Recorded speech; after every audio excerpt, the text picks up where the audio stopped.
পাকিস্তানের বিনোদন জগতের অত্যন্ত জনপ্রিয় ও পরিচিত মুখ ইমরান আব্বাস কি অভিনয় জগৎকে চিরতরে বিদায় জানাতে চলেছেন? বিগত কয়েক মাস ধরে সামাজিক যোগাযোগ মাধ্যম এবং বিনোদন পাড়ায় ঘুরে বেড়ানো এই প্রশ্নের উত্তর অবশেষে নিজেই দিলেন অভিনেতা।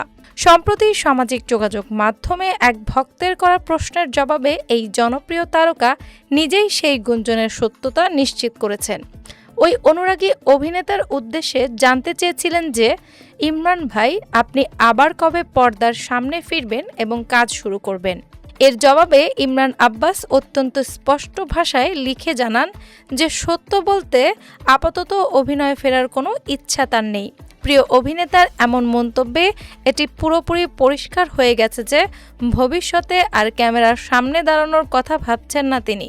বিগত কয়েক বছর ধরে স্পটলাইটের আড়ালে থাকলেও ভক্তদের মাঝে এই চমৎকার অভিনেতার অনুপস্থিতি বেশ ভালোভাবেই টের পাওয়া যাচ্ছে। 2024 সালে মাত্র একটি সিনেমা এবং একটি মিনি সিরিজে দেখা যাওয়ার পর তার নতুন কোনো কাজের ঘোষণা আসেনি।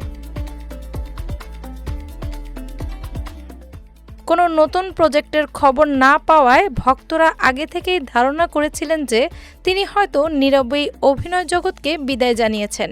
অবশেষে অভিনেতার নিজের করা একটি মন্তব্যের মাধ্যমেই ভক্তদের মনে জমে থাকা সেই দীর্ঘদিনের আশঙ্কা ও জল্পনা সত্যি হলো। তবে হঠাৎ করে কেন তিনি এই ধরনের বড় সিদ্ধান্ত নিলেন, সে বিষয়ে নির্দিষ্ট কোনো কারণ এখন পর্যন্ত স্পষ্ট করেননি ইমরান আব্বাস। নেটিজেন ও তার ঘনিষ্ঠদের ধারণা, এটি কোনো সাময়িক বিরতি নয়, বরং ব্যক্তিগত পছন্দ থেকেই অভিনয় থেকে দীর্ঘ সময়ের জন্য দূরে থাকছেন তিনি। পাকিস্তানের এই অন্যতম সফল ও জনপ্রিয় অভিনেতার অসংখ্য অনুরাগী ছড়িয়ে আছে পার্শ্ববর্তী দেশ বাংলাদেশ ও ভারতেও। খোদা और মোহাব্বত এর মতো ব্লকবাস্টার নাটকের মাধ্যমে তুমুল জনপ্রিয়তা পাওয়া ইমরান 2014 সালে প্রথম বলিউডে পা রাখেন। বিপাশা বাসুর বিপরীতে ক্রিয়েচার 3D সিনেমার মাধ্যমে কাজ শুরু করার পর 2015 সালে তিনি অভিনয় করেন জানিসার চলচ্চিত্রে। এরপর 2016 সালে রণবীর কাপুর ও আনুশকা শর্মার সাথে এ দিল হ্যায় মুশকিল সিনেমাতেও তাকে একটি বিশেষ ক্যামিও চরিত্রে দেখা যায়।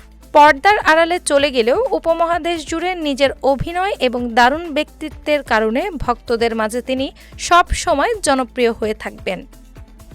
ডেস্ক রিপোর্ট, বাংলা বাজার পত্রিকা।